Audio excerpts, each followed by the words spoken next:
Episode 118 of Dragon Ball Super was one of the best episodes this far. The fighting was good. I mean, we saw Goku doing his usual stuff, but also we saw more from 17 and 18. They went to help Goku when he needed them. We also saw Gohan. Gohan in this episode was one of the stars of it. We saw how far he has come. We saw his power. He fought single-handedly. He fought two Namekians who were fused, each of them with hundreds of other Namekians. Piccolo is strong and he's fused with just two Namekians. So you can see the power of Gohan now. I know that you might hate him. I saw a lot of people just hated on him in the comments. But you can't deny that he gave it his all in this episode. So I'm happy that we saw a lot of Gohan. But also, this episode wasn't like perfect, wasn't like 100%. Like I wouldn't give it 10 out of 10. Honestly, I would give it like 8.5 or 9. That 1.5 and 1 that are left are from something that we usually see in Dragon Ball, and that is the power scale. When Goku was fighting those Universe 2 fighters, they were in the void, by the way, so they got the power from a universe far away that transferred into the void, and they became as powerful as Brianna and her lesbian friends. I mean, how? And why didn't they do it before? I mean, they could have, it wouldn't affect them, but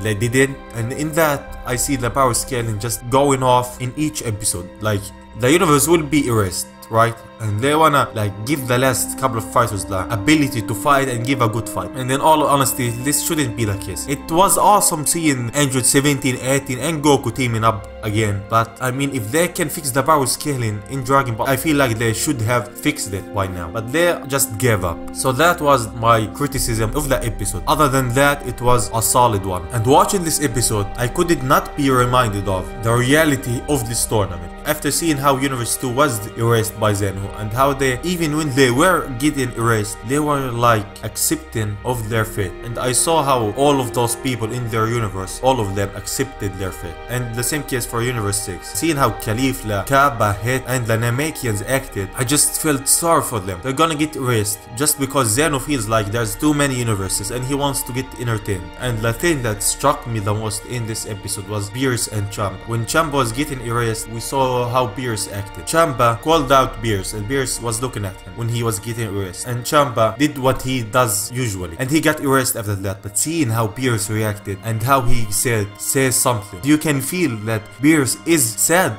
that his brother got erased for this tournament, for the sole purpose that Zeno feels like there's too many universes. The tournament itself is twisted. You can't deny that. You can't tell me that the tournament is fun and the tournament is that. When you're fighting, if you win, others will vanish. Just because you won, that's not fun. You winning will cause others to suffer. So that's how I see the tournament. I see it as a twisted tournament. And Beerus' reaction just hit me right in the feels. I was just sad after seeing this episode, and I just got reminded of how twisted this tournament is. Moving forward, there's just 13 minutes left in the tournament, and there's 4 universes left. We know that Jiren's universe, Universe 11, and Goku's universe, Universe 7, are the ones who's gonna stay in the tournament. So the other 2 universes are gonna get erased, we know that. So from here on out, we're just waiting for Goku to unlock Ultra Instinct and see how the end of the tournament will play out. So yeah, those are my thoughts on episode 118. And if you made it till the end, I have something to say. I reached 10,000 subscribers and I wanted to do a Q&A. Like, I see a lot of YouTubers and others do a Q&A when they hit a certain milestone. So I wanted to do a Q&A. So if you have a question that you want to ask me, it could be anything. It could be Dragon Ball, it could be a weird question, it could be about my sexuality, or anything you want. You can tweet the question at me. I will leave the link in the description. Tweet the question and there's a chance that I'm gonna feature your question